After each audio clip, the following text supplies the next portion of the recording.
মাদকের বিরুদ্ধে হই সচেতন, বাঁচাই প্রজন্ম, বাঁচাই জীবন। এই প্রতিপাদ্যকে সামনে রেখে সিরাজগঞ্জের বেলকুচি উপজেলায় বর্ণাঢ্য মাদক বিরোধী সমাবেশ ও পদযাত্রা অনুষ্ঠিত হয়েছে।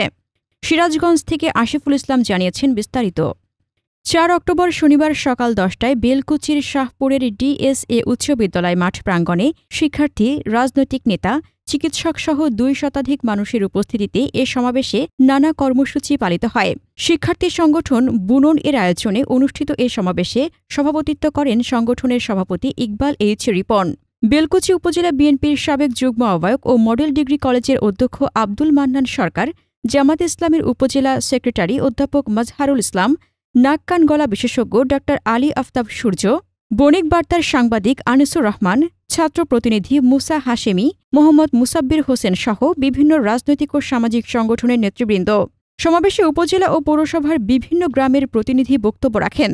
এ আয়োজনে সহযোগিতা করে পিপিলিকা যুব সংঘ, শাহপুর ব্লাড ডোনার ইউনিয়ন, যুব উন্নয়ন ও সমাজ কল্যাণ ফাউন্ডেশন, রক্তসেনা, ৭-১৭ তরুণ সংঘসহ স্থানীয় সংগঠনগুলো। সমাবেশ শেষে মাদক বিরোধী পদযাত্রা বের হয়ে বিভিন্ন গুরুত্বপূর্ণ সড়ক প্রদক্ষিণ করে। সংগঠনের আশা, প্রত্যাশা এবং করণীয় নিয়ে কোনো গুরুত্বপূর্ণ বিভিন্ন নামে নামাকরণ করে এগুলো সেবন করছে। যারা খাচ্ছে তারা এই মাদকের মাধ্যমেই জীবিকা নির্বাহ করে। তারা ভাবতেছে যে সাল্লাল্লাহু আলাইহি ওয়াসাল্লাম মান আহাব্বা লিল্লাহ ওয়া আবগাদা লিল্লাহ ওয়া মানা লিল্লাহ ওয়া আতা লিল্লাহ ফাকাদ ইসতাকমালা।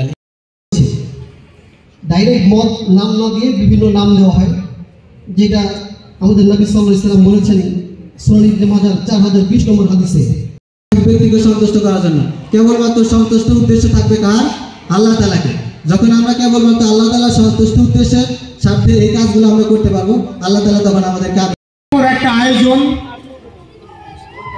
করার জন্য বুননকে ধন্যবাদ জানাচ্ছি। সেই সাথে ধন্যবাদ জানালে বাস্তবায়নে যে সমস্ত সংগঠন সহযোগিতা করেছেন, বিশেষ করে জানাবো আমি পিপিলিকা সংগঠনকে। তারা যে উপস্থিত অনেক বছর আগে টাইটানিক কেমনে ডুবছে, ছোট্ট একটা ফুটার কারণে নাবিক জানতেও পারেনি যে তার জাহাজটা ডুববে। ঠিক যখন জানতে পারছে, পানি আস্তে আস্তে উঠছে, আস্তে আস্তে উঠছে, বোঝাই হয়ে গেছে। আপনারা বুঝে থাকলে বলেন, আমাদের পাশে ঐতিহ্যবাহী শাহপুর মাদ্রাসা আজ পর্যন্ত কোন শিক্ষককে একটা বিলি টানতে দেখছেন? কথা বলেন, দেখছেন? আজ পর্যন্ত কোন শিক্ষককে দাঁড়ায় থেকে পোশাক করে দেয়? আমার মা আমাকে একটা জিনিসই প্রতিজ্ঞাবদ্ধ করছিল যে বাবা, তুমি পড়াশোনায় কতটা করবা বা অন্য কিছুতে কিভাবে কি করবা এটা জানি না, কিন্তু আজকে থেকে আমাকে প্রতিশ্রুতি দাও যে সকল ছেলে পেলে সিগারেট খায় বা যে সকল ছেলে পেলে আশেপাশে থাকে ওদের থেকে অন্তত সিগারেট খাওয়া থেকে বিরত থাকবা। তো আল্লাহ পাকের দরবারে শুকরিয়া আদায় করছি যে মহান রব্বুল আলামিন আমাদেরকে একটি জন্য অনেক অনেক অসংখ্য ধন্যবাদ মোবারকবাদ। আরো জানি এই ধরনের সমাজের প্রোগ্রাম তারা জারি রাখতে পারে, সমাজের থেকে যেন আমরা সমস্ত কিছু মাদক থেকে শুরু করে সমস্ত অন্যায়, সুদ ঘুষ থেকে শুরু সমস্ত অন্যায় যেটা আমরা একটা এই কারণেই মূলত আসলে এই কয়েকটা গ্রাম নিয়ে এই এলাকাতে প্রোগ্রামটা করা উচিত।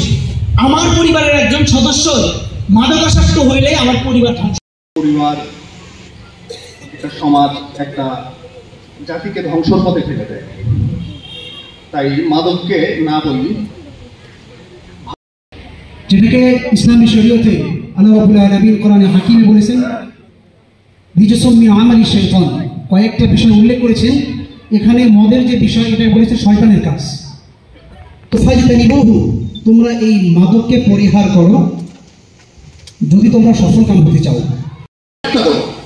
তখন ওই বুজুর্গ চিন্তা করলেন সবগুলো তো বড় বড় গুনাহ, আমি শুধু ছোট্ট যেটা আছে আমি শুধু মদ্যপানটাকে গ্রহণ করলাম। ইতিহাস সাক্ষী হলো যে উনি এই মদ্যপান করার কারণে আর বাকি 3টা অপরাধ সবগুলো করেছে। আগোচরে হতে পারে। ব্যানার লাগানোর সাহস আছে আপনাদের? এই সামনে নামে কজন আছেন আপনারা?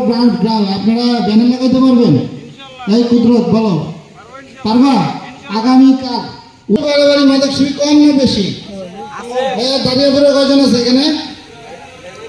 হ্যাঁ, দাঁড়িয়াপুর যুব সংঘ, দাঁড়িয়াপুর যুব সংঘ যারা আছে এদেরকে ধূমপান করে। আব্দুল সালাম কই? কোথায়?